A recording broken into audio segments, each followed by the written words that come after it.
Within evaluation question 4, I'll be discussing how I used each media technology in construction, research and planning and evaluation stages of my coursework.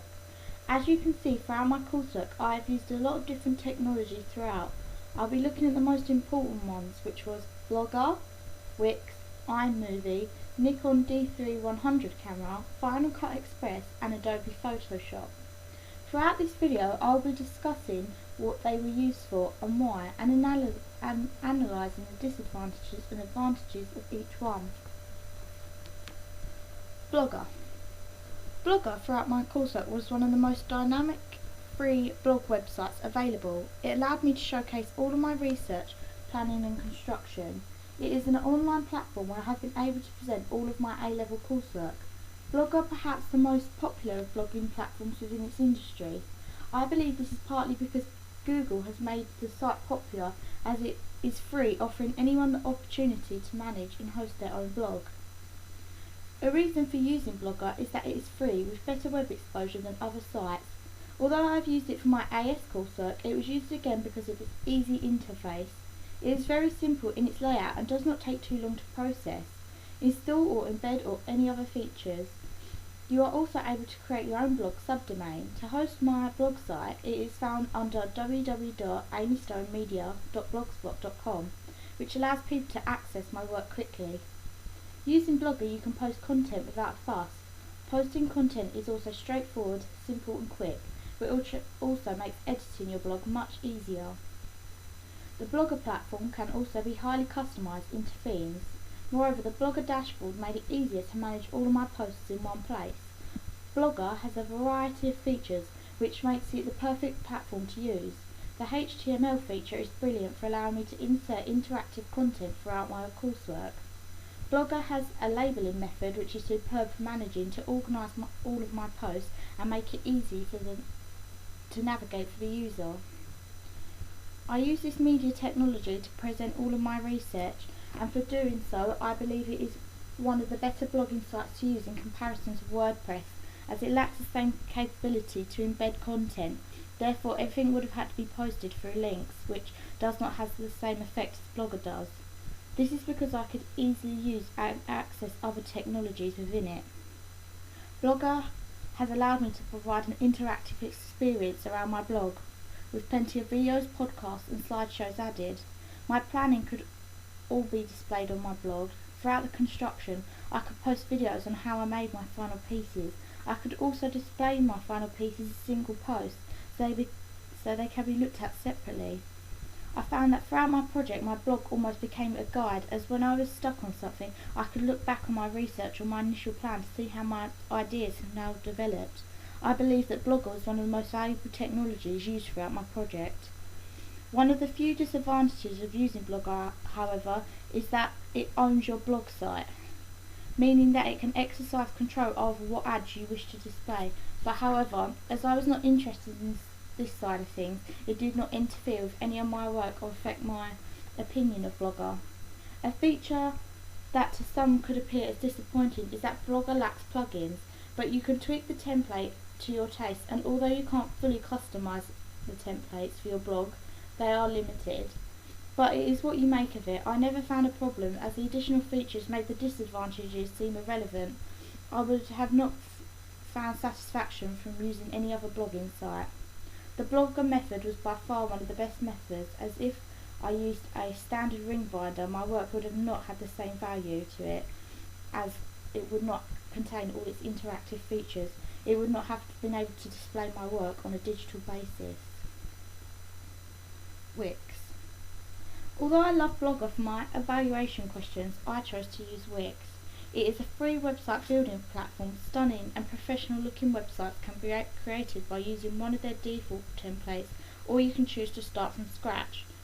One of its most appealing features was its simple layout. You did not have to have great program knowledge to be able to work it, which was perfect as we were under a tight deadline. One of the main advantages of using Blogger is that you can instantly see what you are doing and codes are not required. This meant that inserting videos, slideshows, etc. became a lot quicker and easier, but you were also not restricted by templates, which meant that I could lay my questions out how I wished. You are not bound to any templates and you can create your own. I choose to use the consistent colour schemes across my blog and Wix page to create a sense of relationship between them.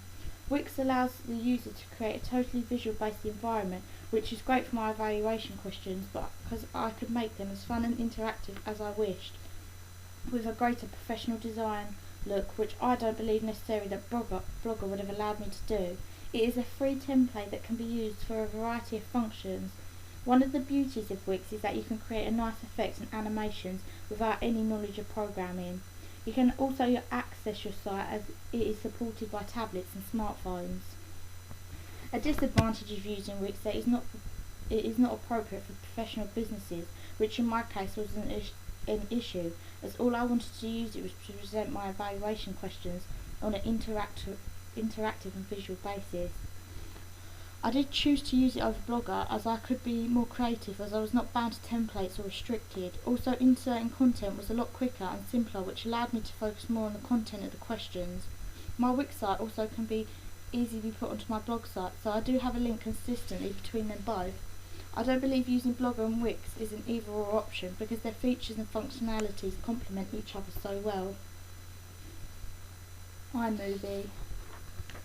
iMovie is a video editing software which can be used on Apple products. iMovie you can import video or picture files, which then you can add titles, music enhancements, transitions, etc. I use this method throughout my blog, as although it appears its appeal was that it wasn't a complex software, but gave me the effect that a Final Cut could, without the issue of constantly having to wait for the files to render. I used this technology throughout all stages of my coursework, as it allowed me to gather and collect information in a more interesting format in comparison to if I just wrote everything out, which would have led to a lack of interactivity and fun within my blog. The reason I used iMovie and the advantages of it were that I could edit video footage. This could be done quickly and easily but have a professional outlook. I believe this software is very popular throughout my project, mainly due to the ease of use but its extent of functionalities and features. I could even create my own footage to edit on it. My favourite pieces I used iMovie was for my target audience video, and proved the great editing functions it had, and proved how the outcome could look professional. It was an extremely versatile software, as I was able to bring items from other programs in the Mac, such as Photos, iTunes, etc., which made importing and exporting material much easier. It is an interactive and fun learning environment, and increased my interest in the project definitely, as I was able to turn all my research into a digital fun platform. Although it was a great software to use, I believe it did have its limitations too. I had to work on the same computer for the entire time I was creating the project, which meant I couldn't continue any work at home. But luckily at school we are fortunate enough to have enough Macs that other students didn't really interfere with my time working on it. Also, once you export the movie, it can no longer be changed easily without going back to the file, which means you have to go through the whole exporting process again. It is also very movement sensitive, which meant when editing, for example, cutting songs or podcasts, you have to pay full attention to ensure that the cutting was very precise. Moreover, although you can produce great movies on the software, it can be challenging at first. It takes time to familiarise myself with it, as the initial layout is not the easiest to navigate round. Despite its limitations, I wouldn't have used another software, because using a software like Adobe Photoshop for smaller research videos or Final Cut, it would take forever and short deadlines that we had. We initially tried to use Final Cut when making our history of music videos, but the rendering and exporting time became such an issue that we decided to look up using other software. The Nikon D3100 camera. The Nikon D3100 DSLR camera is used throughout the construction of our music video. Within limited materials between me and my partner Ruby, school managed to provide us with this camera, which was more than substantial for the shots, movements and angles we wanted to film at. Within the early research and planning stage of our project, the camera allowed us to take high quality pictures. To gain even better images, the ISO settings could have been adjusted. The colour projection was very high and there was not too much saturation to be noticed.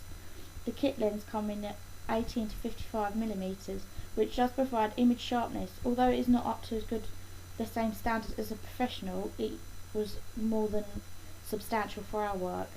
This allowed us to produce good quality images at various stages, for example as storyboards, costume and styling, taking raw photos of our locations. This showed that despite not having other cameras available at our disposal, using the Nikon D3100 camera on its own with its various functions would not be a problem. The video recording feature within the camera was absolutely fabulous. It can record at 1080p HD video, which was between 24 and 30 frames per second. The camera is truly exceptional and really did our film justice throughout, and I can't fault it. There were small disadvantages to the camera, like slow camera performance between the power and the shutter time. However, it remained more than suffice for my project, and although we could have upgraded to a better camera, we had to make do with what was available, and in my opinion, this worked superbly.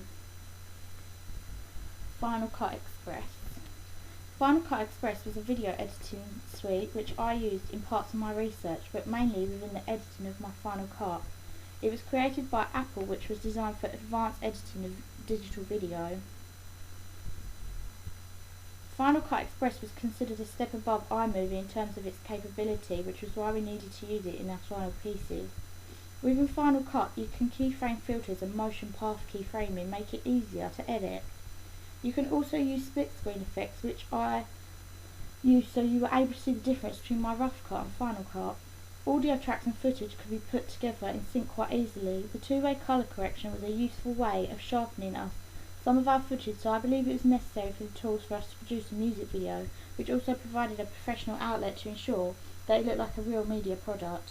It was also easy to use when totally reforming my work between the Final Cut and the rough cut. The only issue I had with Final Cut was the amount of time it took to render, as under a short period of time it became stressful, as all you wanted the software to do was hurry up. This is why I used iMovie within my research, but for my Final Cut I had to remain patient, as it was going to make my product look more professional. Adobe Photoshop. Adobe Photoshop is a program where you can manipulate pictures through its various features and functionalities. It is possible to clear up blemishes and imperfections in photos, remove and change backgrounds in photos, images can be altered to fix faults such as red eyes, photographs can be given an extremely professional look even when a standard camera is used. New artwork images can be created and edited. For more basic collages within my project, I used iPicky.com. However, when it came to producing for my ancillary tasks, I knew that it was a more professional software was required. Using this technology would ensure that my work would look professional, and would look like it would survive within the real media world. The software was a tool that would be used within the industry, so it was only that we made use of it, as using a basic software like Paint, for example, was just not going to cut it. By using Adobe Photoshop, I managed to totally transform and manipulate my original images to create my final pieces for my ancillary tasks. The various layers and brushes allow me to use the effect precisely.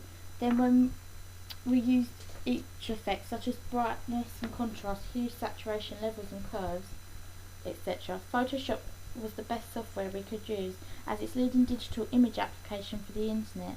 It has a wide range of advantages, from improving the quality of your photograph to totally reforming it. The more you familiarise yourself with the software, the greater the skills you learn. A disadvantage of Photoshop is that it is not designed for beginners, as it can seem very complicated. I already had some knowledge of the software, as I used it within my AS Media.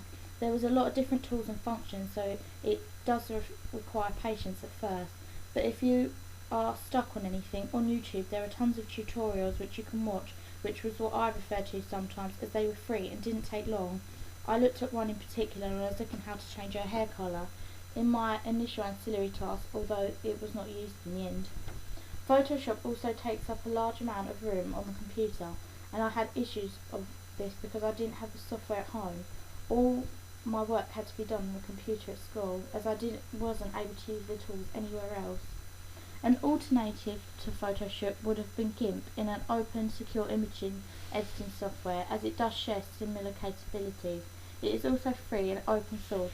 I like Photoshop, however, it does not share the same sense of professionality when looking at reviews online. It was best to stick with what I knew and what would work.